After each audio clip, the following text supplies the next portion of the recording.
মিথ্যা বলাটাকে নিজের স্বভাব বানিয়ে দিও না।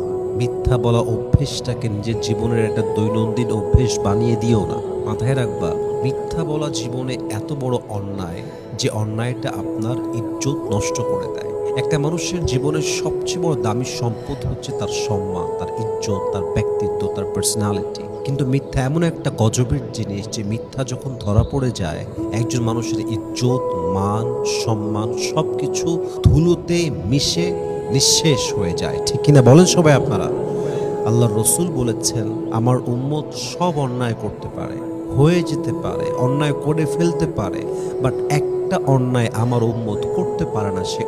সেই অন্যায়টা হচ্ছে আমার উম্মত মিথ্যা বলতে পারে না, আমার উম্মত মিথ্যাবাদী হতে পারে না, আমার উম্মত কাউকে ধোকা দিতে পারে না। মান গাশশানা ফালাইসা মিন্না, যে ধোকা দেয়, যে মিথ্যা বলে প্রতারণা করে, সে আর যাই হোক নবীজির উম্মত হতে পারে না। এজন্য মাথায় রাখবেন, মিথ্যা কখনো একজন মানুষের জীবনে সম্মান বয়ে আনে না, সম্মানকে মাটির নিচে মিশিয়ে দেয়। মিথ্যা এমন একটা